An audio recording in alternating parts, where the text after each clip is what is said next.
পুরুষ শূন্য এলাকা গ্রাম, কিন্তু অনেক পাশাপাশি গ্রামও পুরুষ নাই। তারপর আমরা খুব চোর ডাকাতের ভয়ে খুব আতঙ্কিত।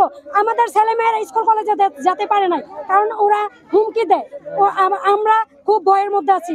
চোরি ডাকাতি যা আছে ছিনতাই সবকিছু করে ওরা আমাদের ভয় দেখায়। আমরা কিভাবে ওনাদের হাত থেকে মুক্তি পাবো? প্রশাসনের কাছে আমাদের দাবি, আমাদের দাবি ওনারা যেন সুষ্ঠু তদন্ত করে বিচার করা হোক।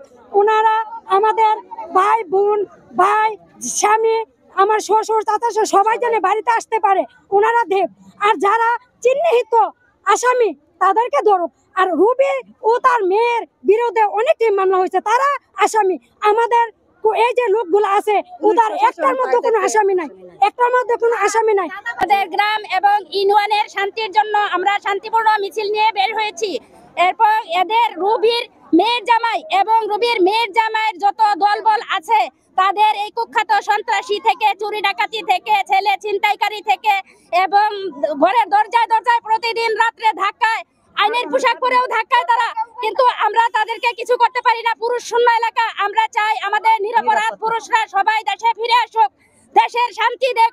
আমাদের আইনের লোকেদের কাছে দাবি, দুই পক্ষের কথা শুনে, দুই পক্ষের যত আছে আইন আছে, আইনের প্রক্রিয়া করে আমাদের ওদের অপরাধীকে চিহ্নিত করা হোক, আর আমাদের নিরপরাধ পুরুষদেরকে ফিরিয়ে দেওয়া হোক। অনেক মা বোন না খেয়ে মারা যাচ্ছে, অনেক মা বোন না খেয়ে অসুস্থ হচ্ছে, অনেকের বাবা মা স্ট্রোক করছে, তাদেরকে মেডিকেলে চিকিৎসা করার জন্য কোনো টাকা পয়সা নেই। কারণ যাদের একটি ছেলে, যাদের ঘরে একটি মেয়ে জামাই, যার কোনো ছেলেই নাই, তারা কিভাবে চলবে? হয়তো একটা চাচাতো ভাই একটা সংসার চালায়, হয়তো একটা ছেলেই একটা সংসার চালায়, কারণ ওই ছেলেটা আজকে পালিয়ে আছে কোনো অপরাধ না করে। আমি চাই অপরাধীকে ধরুক আর নিরাপত্তাকে ছেড়ে দেওয়া হোক। এই আন্দোলন করার পিছনে আমাদের প্রাণের ভয় আছে, আমাদের নিরাপত্তার জন্য মূলত আমরা এই আন্দোলনটা করতেছি। প্রথম আমরা যে সম্মেলনটা করেছি তারপর থেকে মনে করেন আমাদের গ্রামের মধ্যে আরো বিশৃঙ্খলা দেখা দিয়েছে। আমরা আন্দোলন করার পর এখন ভালোভাবে থাকতে পারতেছি না। এখন মনে করে যে আইনের লোক ছাড়াও হয়তো ভাড়া করা গুন্ডা বা কোনো সন্ত্রাস বা কোনো লুবির কোনো করা লোক গ্রামের মধ্যে ঢুকে তারা পরিচয় দিতেছে তারা পুলিশ, অথচ তাদের কাছে কোনো ইউনিফর্ম নাই, তাদের কাছে কোনো আইডেন্টিফাই নাই। কেন? তারা যদি পুলিশ হয়, তারা যদি গ্রামের মধ্যে ঢুকে আমাদেরকে নিরাপত্তা দেওয়ার জন্য তাদের পোশাক সহকারে ঢুকবে। সরকার কি তাদেরকে পোশাক দেয় নাই? সরকার কি তাদেরকে এনআইডি কার্ড দেয় নাই?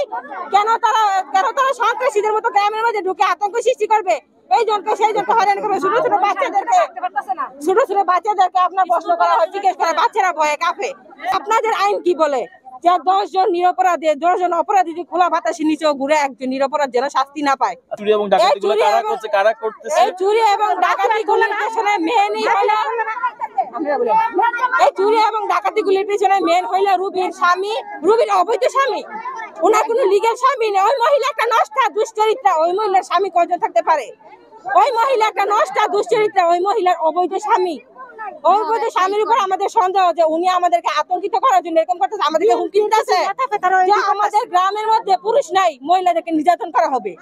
ওই সন্ত্রাস ঢুকে এসে আমাদেরকে কুবাইবো, ঘরের মধ্যে ফালা এসে আমাদেরকে হুমকি দিতেছে যে আমাদেরকে গ্রামের মধ্যে কুবানো হইব, আমাদের গ্রামে পুরুষ না মহিলাদেরকে নির্যাতন করা হবে। ভাই, আমরা মরতে রাজি, কিন্তু কোন নিরপরাধীকে শাস্তি দিতে রাজি না।